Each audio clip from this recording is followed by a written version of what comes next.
So the DC versus Marvel Showdown of the Century comic was created in 1996, and it was written by Ron Mars and Peter David, and the art was done by Dan Jurgens, ooh, that one's hard, and Claudio Castellini. And this was a very unique crossover, because they had done, like we said, they had done crossovers previously, but this was every hero fan's dream. This hero, yeah, face-to-face battle. Who is the victor? And we have some sort of, and we have hookups, because of the whole Jubilee Robin thing, which was really weird.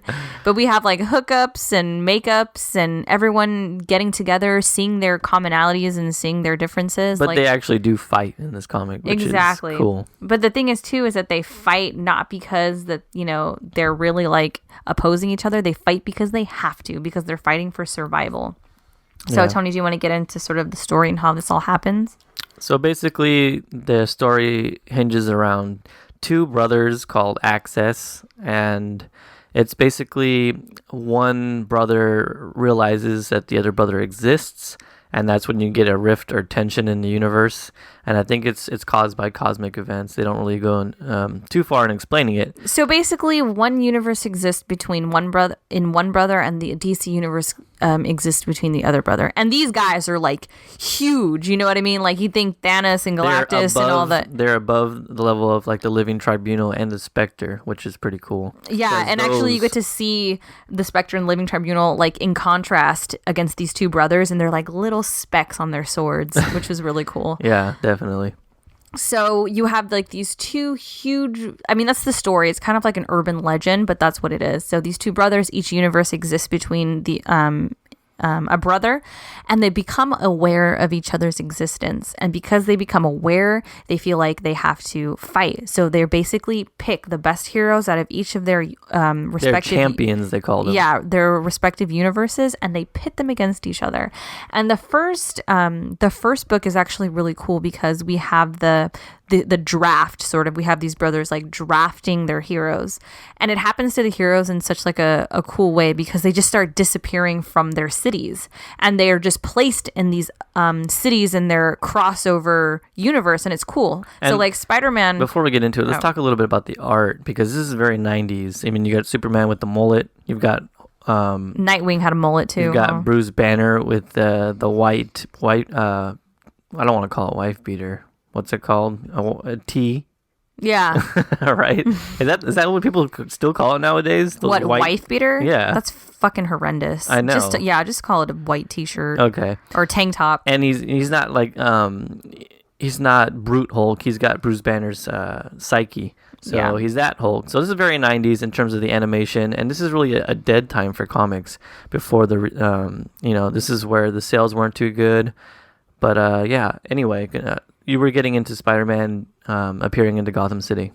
Yeah, so Spider-Man is there, all of a sudden like a glowing light appears around him, and he's absorbed into this other dimension, which is Gotham City actually. And like guess who the first person he encounters in Gotham? The Joker. And the Joker's just sitting there smiling, and he's just like, "Hey, bug boy." It's so cool. I love this because, Spider-Man and Batman didn't have a crossover earlier. And they acknowledged it because Joker was like, Joker said something like, "I've seen you before," but he was actually referring to Peter Parker, because this Spider-Man is different. This Spider-Man is a clone of Peter Parker called Ben Reilly. So, this Ben Reilly person has never met this Joker, but Joker... he alludes to that. He alludes to the meeting that they previously had in a crossover. And you know what? We might talk about that crossover one day, because Carnage teams up with Joker in that crossover, which is awesome. But anyway, go ahead. Yeah, so all of these heroes are just getting sucked out of their worlds, and they're placed into other universes, and it's really cool to see. And let's just name some of the big names that we see right off the bat. So from the Marvel side, we have Thor. We have Spider-Man. We don't have Iron Man, which I thought was weird. Yeah, no Iron Man in this. Which sucks. Actually, he's in some of the illustrations. Like, he's going against... But he doesn't have, like, an epic battle. Yeah, he doesn't. He's not spotlighted. Yeah. So we have Namor. We have Captain America, of course. We have Elektra, who's in a huge battle. We have Storm. A lot of the X-Men appear. Wolverine. Yeah. And then we have from DC side, we have the greats: Superman, Batman, Aquaman, Wonder Woman, Flash. Basically all of the Justice League. Except no Manhunter, right? No Manhunter. I think he was in an illustration too. Yeah. But the really, really amazing part of this comic is the fights. And the matchups. Because it gives the audience a lot to think about. And you think about it yourself, too. It's just like in a matchup between Hulk and Superman, we've seen it before because of the crossovers, and we've seen it in other media. But, like, who would win, Yeah. And it's very Mortal Kombat-esque because they transport each superhero or villain, because they have villains have fights too. Oh yeah, they transport them into a remote location, and they're like, here you guys go, battle it out. And it wasn't a fight to the death, which is important to note. This is a fight kind of like a UFC style to whoever taps out first, or a pin, kind of like wrestling. Exactly. And like Tony says, very Mortal Kombat-esque. It is exactly like Mortal Kombat because like the brothers are just like all the warriors know when it's their time, and it's just like almost just like the time and the place is like selected by the universe brother. You know what I mean? Yeah. It's just like, okay, we're up. All right, let's do this. You know? It's kind of like the first person to immobilize the other. Exactly. So yeah, they're not killing each other, which I think is important to point out. But it is the first one who gets like the upper hand. And oh god, not to mention the villain battles. You have Darkseid against Thanos. Oh, that was so cool. The Disciple of Death versus the Lord of Destruction. Oh my god, that was so how awesome! Cool. And then Thanos even goes like, "Oh, you're just a cheap imitation of me," which we all know is true. That's so freaking badass. Oh man! All right, so you kind of want to get into each battle. Yeah, so starting with the lesser ones, getting to the Bane events towards the end, like Superman, Hulk. We'll do that last. Okay, so I'm going to bring up some of the battles that happened. Let's talk about the weakest ones. Like, we'll start with Robin and Jubilee, yeah? Robin and Jubilee. And this is kind of weird because they have, like, a weird love story beforehand. Like, Jubilee falls completely head over heels in love with Robin. Yes, because she likes his they don't fashion sense. Yeah, because in, like, the yellow and stuff. And they don't want to fight, obviously, because Robin, like, feels the same way. But, like, when they're called to fight, they show up and they battle. Also, this is not Dick Grayson Robin. This is Tim Drake This is Tim Drake. Yeah, that's important. So, Robin and Jubilee, who is the victor? Which I completely don't agree with, but... So, yeah, they're kind of like, oh, we don't want to fight. And then Robin's like, oh, I'll take it easy on you. Don't worry. Yeah. Like, he fights and by the way, the whole thing writing on this is that whatever side loses, they believe that that'll be the end of their universe. So they're fighting basically for their universes to stay alive and to continue to exist. If I was Batman, I'd be shaking my head at this Tim Drake because he is just a little... B. I don't want to say it, but anyway, so he ends up defeating Jubilee by like wrapping her up in some like type of rope and immobilizing her, and then he's like, "Oh, are the ropes too tight? You okay?" Yeah. You want me to loosen them up a little bit? That was so annoying. I was never really going to hit you, and then she's, "Oh." Yeah, that was like the most infuriating fight ever.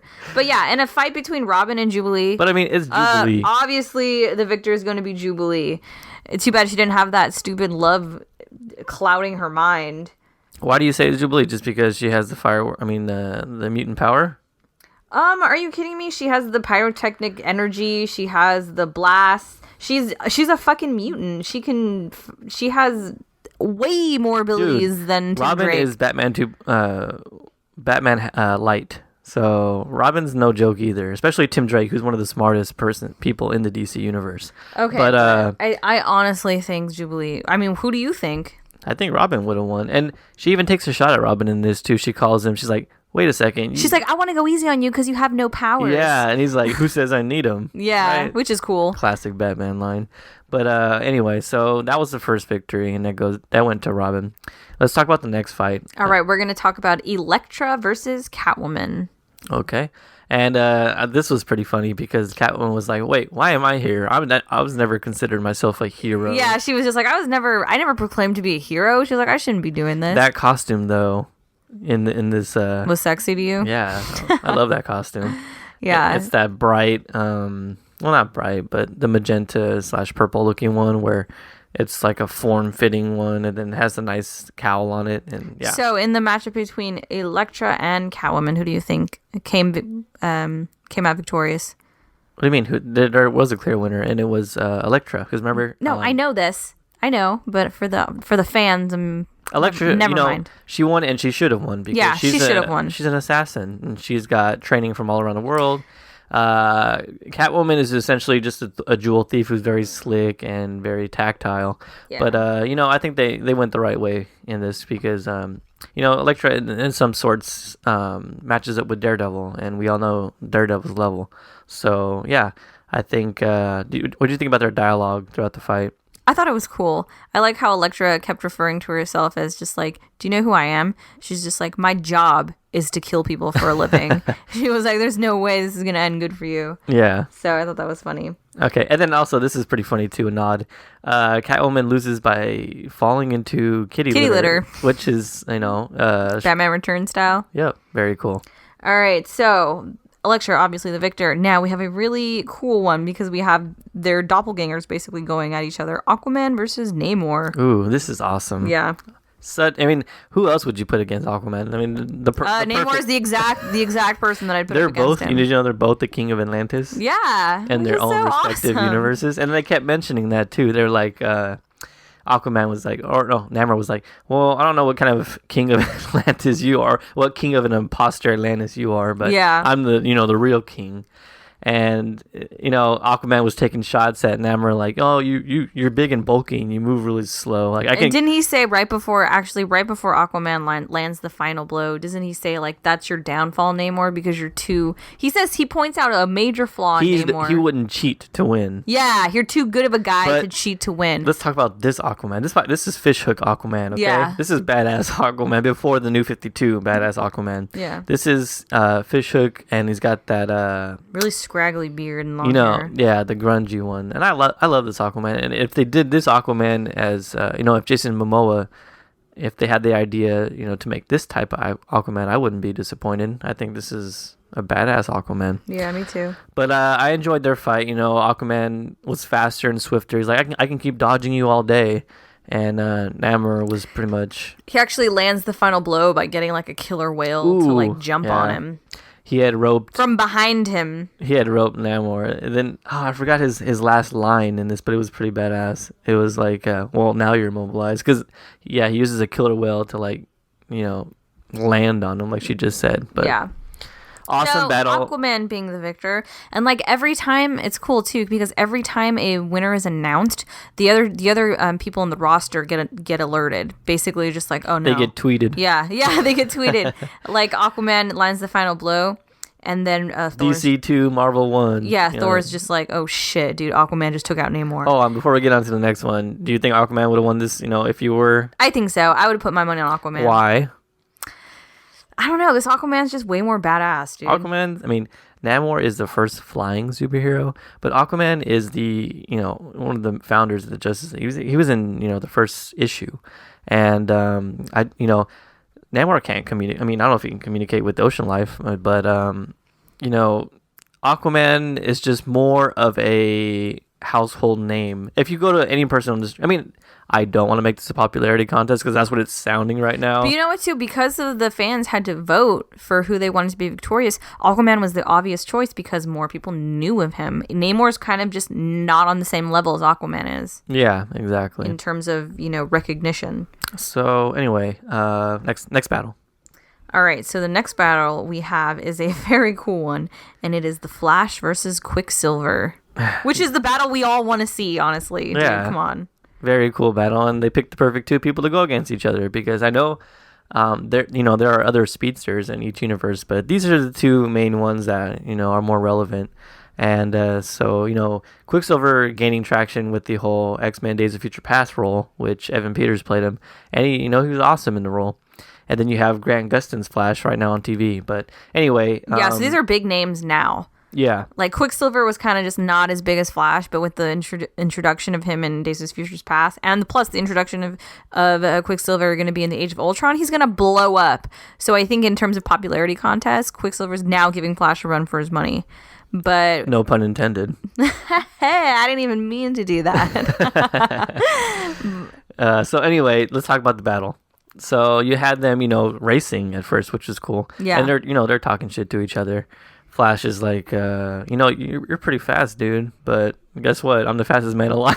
Yeah. And you're no match for me. And then, so how does Flash end up besting Silver? Because I know he does something. Do you remember? Oh, dude, I totally forgot. I think it was a small little panel too. I forgot too. But I mean, Flash ends up winning. And I think if we were to choose a winner ourselves, we'd both choose the Flash. I know I would. What about you? That's the hard thing about Flash and like people who are like supposedly the fastest men alive is because their skill sets are so undefined to me. You know what I mean? Here we go again. I'm sorry. It's like the Flashpoint, I have a problem with some of the things that the Flash can do. But I would probably say Flash too. Okay, so at this point, it's DC 3, Marvel 1? DC 3, Marvel 1. Ooh, yeah. All right, let's get into the next one. All right, so the next battle we have, oh my god, this one's so cool. The Silver Surfer versus Green Lantern. Which actually had their own comic They did. crossover, which I own. I love that issue. It looks so beautiful. The cover art is and their fantastic. fight is of course, it's in deep space, and it's just so cool. And let's mention because Silver that Surfer is one of my favorite characters in terms of the way he talks, in terms of the way he communicates with everybody else. Like he's just so in his battle. He's just so like. Never have I. He says something like, "Never have I ever been so sorry to be victorious." Yeah. Because this is not the fight he wanted to win, and this is not how because Jordan. of the respect he has for. Sorry. This is not how Jordan Green Lantern. This is Kyle Rayner. Green Lantern. Yeah. So he's more of a inexperienced at this point because he's like the kind of the Green Lantern of the '90s. But yeah. So like you said, they go at it. Green Lantern uses a bunch of awesome constructs in this battle. Dude, Green Lantern suits himself up to look like a machine. Yeah. Like, he has so much armor. He has so much artillery behind him. Like, I'm thinking... At first, I thought, who else joined the battle? Because that does not look like Green Lantern. But his constructs are amazing. And you know that Kyle Rayner is a freelance artist, right? So that's kind of his thing. Yeah, He's very his constructs creative. are super awesome. Yeah. But, obviously, the win goes to who, Tony? Ooh, as much as I love Green Lantern...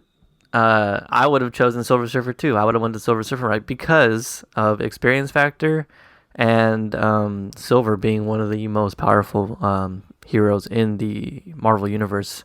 Receiving the power of Cosmic, being Herald of Galactus. If it was Hal Jordan versus Silver Surfer, that'd be a different fight, a different story. But I think they were right to go with Surfer in this instance. Yeah, definitely. What about you? Same thing? Yeah, definitely. I don't think Silver Surfer is just such a hard person to get the one up on. Yeah, he's awesome. Like, he's super fucking awesome. Okay, Silver Surfer victorious in that battle. Next, we have this is a good one, Thor versus Captain Marvel, which is great. Because I love this one. This one's so cool because at one point, Thor finally realizes that Captain Marvel gets his power from lightning. Because, like Thor and Thunder. The God of Thunder. Versus here's a nerd moment. I'm going to try to go through what Shazam stands for. It's, the S is the speed of... Never mind. I know he has this. Solomon, Hercules, Achilles, Zeus. What's the other A? Apollo. And the last one is M, Mercury. There you go. That's how you spell out Shazam. And he's got the wisdom of the magician's Solomon. Because Thor goes out and he says, like, do you know who I am? Like, I'm the God of Thunder. And then Shazam was just like, oh yeah, well, my powers encompass the gods of bam, bam, bam, bam. Yeah. And he like throws out all these names and Thor's like, oh.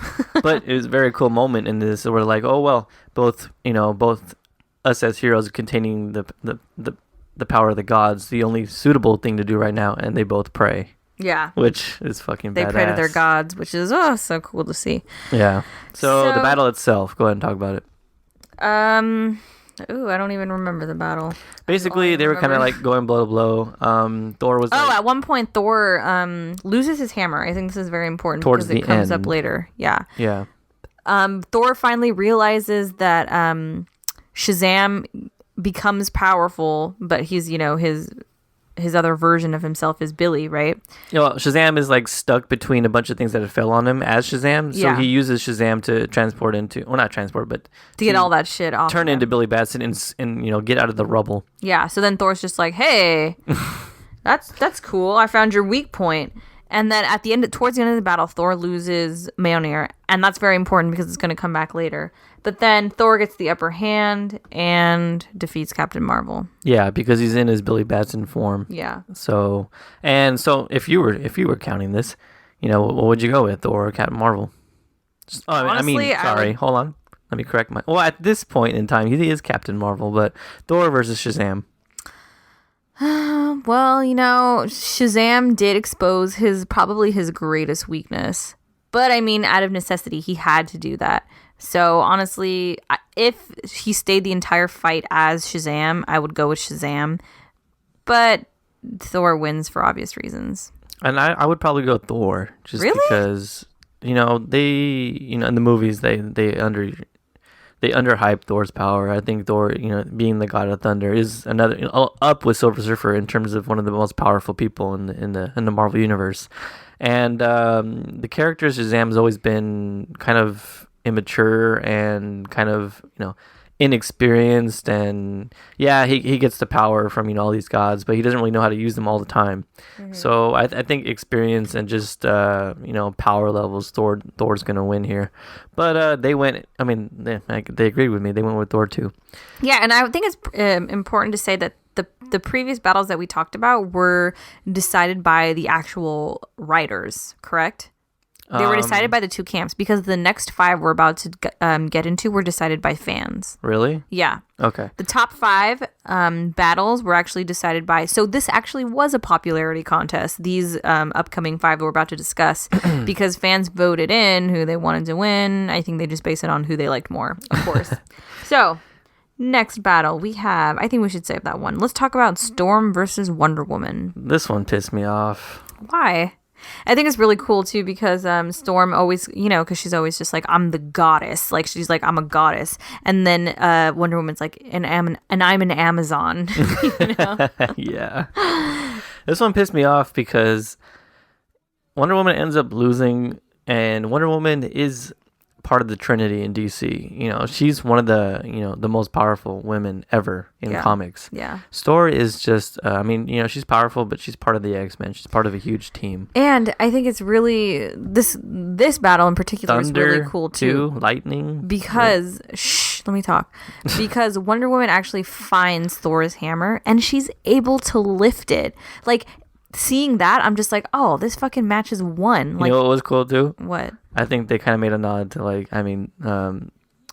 because how inscribed on the hammer it says "He who is worthy," right? Yeah. And then she being a woman, she's like, you know what? I can lift this shit too. Exactly, and she's able to lift it like without any sort of problem. So it kind of threw in a little bit of Wonder Woman's feminism. And then you get the whole, like, she's, has all this power now. She's the power of the hammer as well. And Storm is just like, oh, shit. And then Wonder Woman looks at her and she's just like, you know what? I can beat you in a fair fight. And she's like, I don't need this I thought to beat was you. Cool. So she drops the hammer and she fights Storm one-on-one. And I thought that was just awesome. And you know what? I thought for sure she was going to win the match because, 1, she has the power to pick up Thor's hammer. She's worthy enough. And 2, she even made the speech about how she doesn't even need to use the hammer. Yeah, so, but in the end, fans voted. They wanted Storm. And how does she end up winning? She just, like, uses the elements of the weather, and she electrocutes her. But yeah. And then she's like, "I'm sorry," as she's like electrocuting her. I think me and you both would choose Wonder Woman. I would choose Wonder Woman too. Okay, so we at this point, do you know the record here in terms of wins and losses, or nope? Okay, well, we'll get to it at the end. All right, next match is Spider-Man versus Superboy. I think it's important to discuss who Superboy is. Yes, because he isn't the Superboy that we all know today in terms of Superboy Prime. He is a clone. He's a clone. And so is Spider-Man too. So this is kind of like clone versus clone. Yeah. Which is pretty clever on their part to match these two against each other. Go ahead, continue. Oh, I'm yawning. All right, so you got the Superboy version where he's got these weird glasses on. He's got the jean jacket, and he's like totally hip. I do not like Superboy at all whatsoever. Totally hip 90s Superboy with the 90s haircut and everything. And then you have the Spider-Man. And this one's really cool because their back and forth is really funny because Spider-Man, that's his shtick. And he's like they're going back and forth testing each other's strength, and Superboy's just like, dude, I'm a clone of like the strongest guy ever. Yeah. And Spider-Man's just like, yeah, so what? I'm fast, and he's like shooting web at him and all this stuff.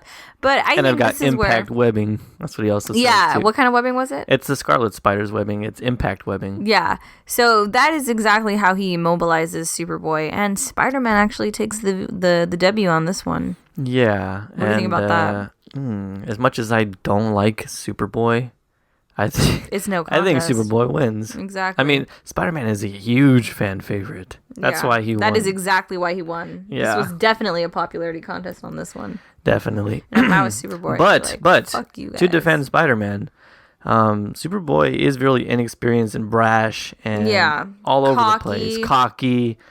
So, I mean, it's realistic that Spider-Man, this version of Spider-Man, and Ben Reilly. They really paint him that way, too. Yeah. So, you know what? I'm changing mine. I'm going to go Spider-Man just in terms of experience and just the brash and the cockiness of this Superboy. I think he'd do something to like, he'd make a mistake and Spider-Man would take advantage of it. So I'm gonna go Spider-Man. All right. So our next matchup is Wolverine versus Lobo. Now, did you want to see Wolverine go up against Lobo? Did you have, like when we were little and we saw that, like, I feel like Wolverine sort of deserved maybe like a higher ranking DC character. Probably, but this was really my introduction to the Lobo character. Oh yeah, that's true. Before this, I hadn't really known who Lobo was. And, Quick, Tony, what does Lobo mean in Spanish? Coyote? In English. No, close though. It means wolf. Oh, wolf. Okay, but the main man here, and I thought it was cool how Wolverine has his claws, adamantium claws, and Wolverine. Lobo always carries around that huge chain with like the hook on the end, which is kind of his shtick. But so Lobo and Wolverine go at it, and the commentary between them is hilarious because Lobo speaks in this weird alien-esque like slang, right? And then Wolverine's kind of like, I'll shut you up, pretty much cocky Wolverine. And this fight, I really love the pictures. I really love the panels in this fight. Yeah, we should post some pictures of I posted some about what the fights actually look like. Some of the panels are really cool about what they look like going head to head. Yeah. But okay, so out of Wolverine versus Lobo, well, let's talk about how it ended. Oh, okay, go ahead. Well, basically, they're fighting in a bar, and they get behind like a bar counter, and you see first Lobo strikes Wolverine in the chest with that huge chain, and Wolverine's kind of like, well, I'm a mutant too. I can, I'm going to regenerate from this. Yeah. And then, it ends with like Wolverine with his hand about to... They're behind the counter, so all we see is Wolverine going in for the finishing blow. Mm-hmm. And he stands up smoking a cigar. So that's how... And like the final panel is just him smoking. Yeah, so Wolverine wins that one. Point Marvel. Obviously, Wolverine was going to win that one. Are you kidding me? All right, so now, who would you have chosen? Wolverine. I think I'm just going to go with like the fans poll on this one in a popularity contest. Because I have such a soft spot in my heart for Wolverine. We are going to get a shitload of people hating... Why? Hating our opinions on this episode. They can hate. I just know it. They're gonna be like, "Are you kidding me? Lobo has, Lobo went toe to toe with Superman." Yeah, Superman, but I mean, how they reacted to your your what was it, March Madness. Oh man. We're Yeah. going to get the same sort of shit, but I don't care. I mean, bring it on. These are just our opinions, guys. I'm sure you guys have opinions of your own. But from the knowledge that we have from like reading comics and watching everything from... And plus, of course, we have fan favorites. If you don't, then whatever. You know? Good for you. Yeah, so I guess we both... Let's get to the final two matchups. All right, go I feel ahead. like we're running out of time. Next one, we have Superman versus Hulk. Wait, you're gonna leave Batman and Captain America for last? Yeah, because their fight is a catalyst for so much more. Okay, so Superman versus Hulk, a battle that they're always pit up against each other and everything. They even have this YouTube short where it's really cool. I forgot the name of it. I'll have to look it up. It's like an animation done of like Superman versus Hulk, and there's like 3 parts to it. That is so cool. When you showed that to me, I was like, who made this?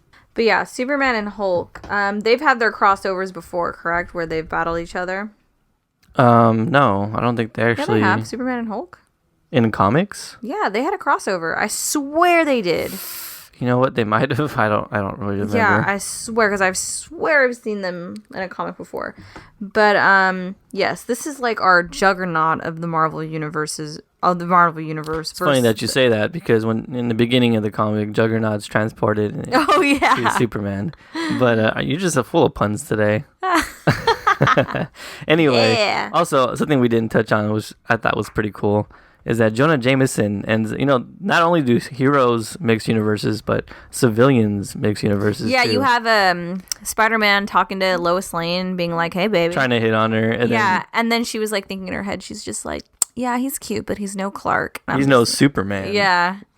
Yeah, so you have Jonah Jameson talking to the Daily Planet. Which he is took cool over Perry White's job. Yeah. And then Kingpin buys the whole building. And then, it's just really cool. Exactly. So you have like these these secondary characters or like villains coming into the comic too. And their interactions between, sort of their doppelgangers and the other universe is really cool. But did we even talk about Thanos and Darkseid? Because I think this happened before. This wasn't actually one of the battles that was spotlighted. I mean, they had their own page. They had their own gripe with each other about being in the same universe. Well, I guess we'll do that at the end. Okay. Okay, so let's get back into Superman and Hulk. Okay, so obviously the victor came out being Superman, the Man of Steel himself. He wins, obviously. I don't know, Superman and Hulk's fights. And they took these two to the Grand Canyon to fight, which is, perfect. Awesome. Yeah, I could not think of a better place to put these guys. They didn't put them in the middle of Times Square. Yeah. In a different movie that we saw, they definitely were, Man of Steel. Yeah, they definitely were in a comic together, because I remember Hulk, didn't he destroy the Fortress of Solitude? I don't remember that comic you're talking about. Oh, okay, never mind. But yeah, they take him to the Grand Canyon to fight, and the drawing is super awesome. Superman comes out victorious, and that is that. Another mark for DC.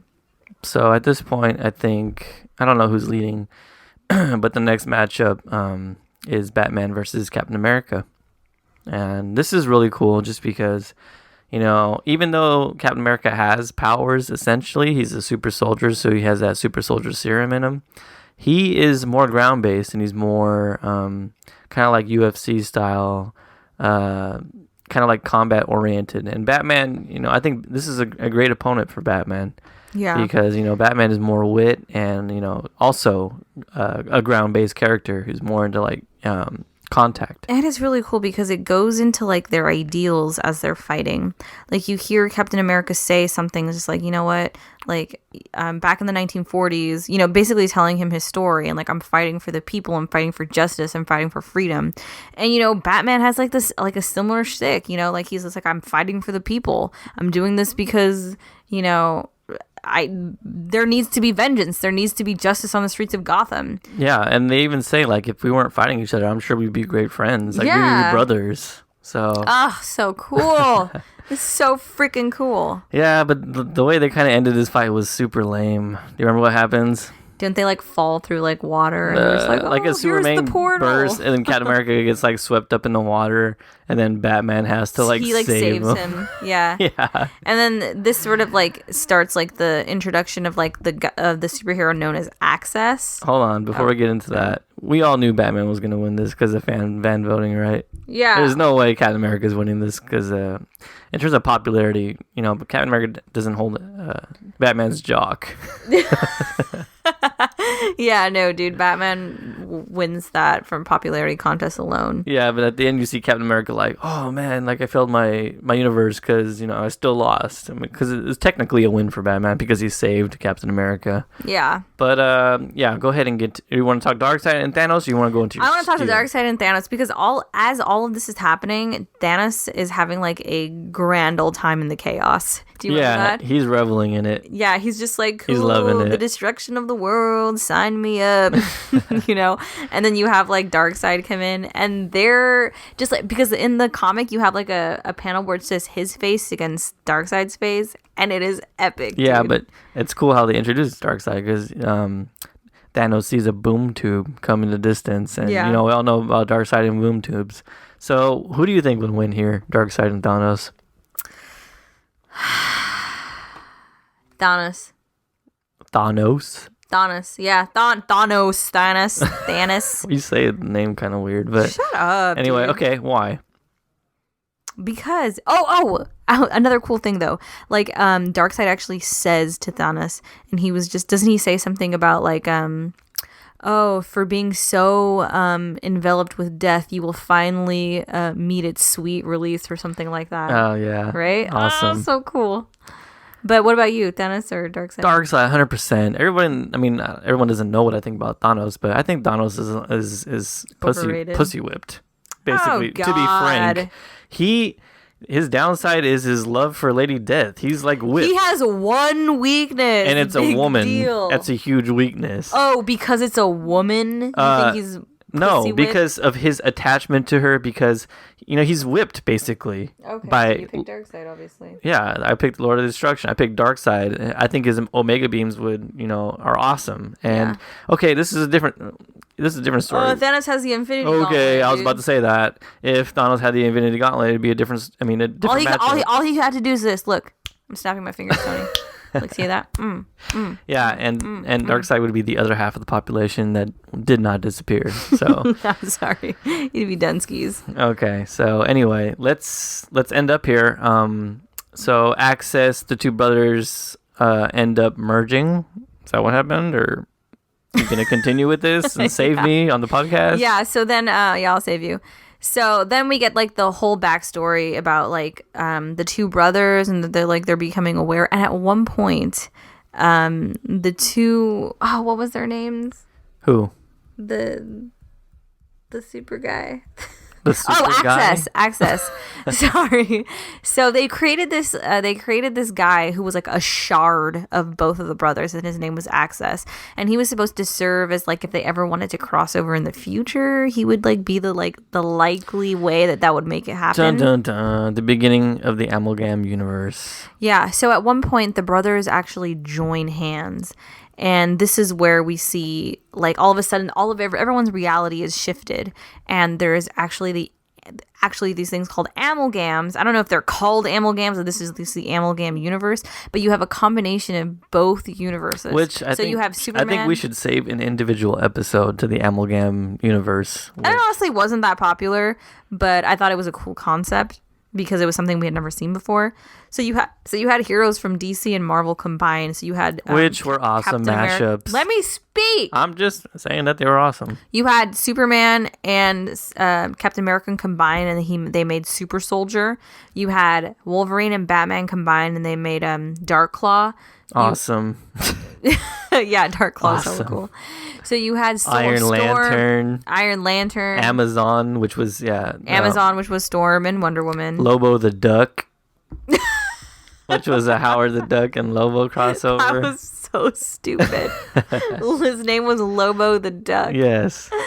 And then you had a Ghost Rider, and who was Ghost Rider mashed up? It was awesome. It was Ghost Rider and Flash, I think.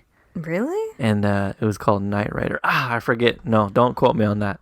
If we find more of their there hasn't been a lot of like talk about them, but I know a couple of artists have tried like depicting them on like DeviantArt. So if we find some really cool ones, we'll definitely post them this week. Yeah, I mean, the run itself didn't sell too well, but this is a lot. This is This is like all nostalgia. Yeah, but this is like overload. I think a lot of people felt this is like like for example, book overload. And the stories weren't even that interesting because you had like Bruce Wayne and Logan's names mixed together, like Logan Wayne. Yeah, and he like grew up. It was so like mutant. Yeah, it was.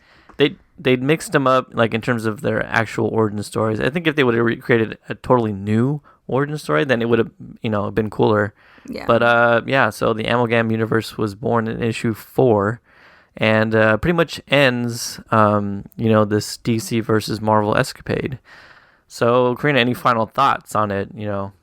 Well, then actually, after the amalgams are formed, they're actually torn apart again because the brothers, as soon as they're done, they release each other's hands and they're just like, good game. Yeah. And that's kind of how it ends. So it kind of ends on like a stupid, just like, okay. The dumbest Amalgam character being Spider-Boy. I didn't like that one. Yeah, I didn't like that one either.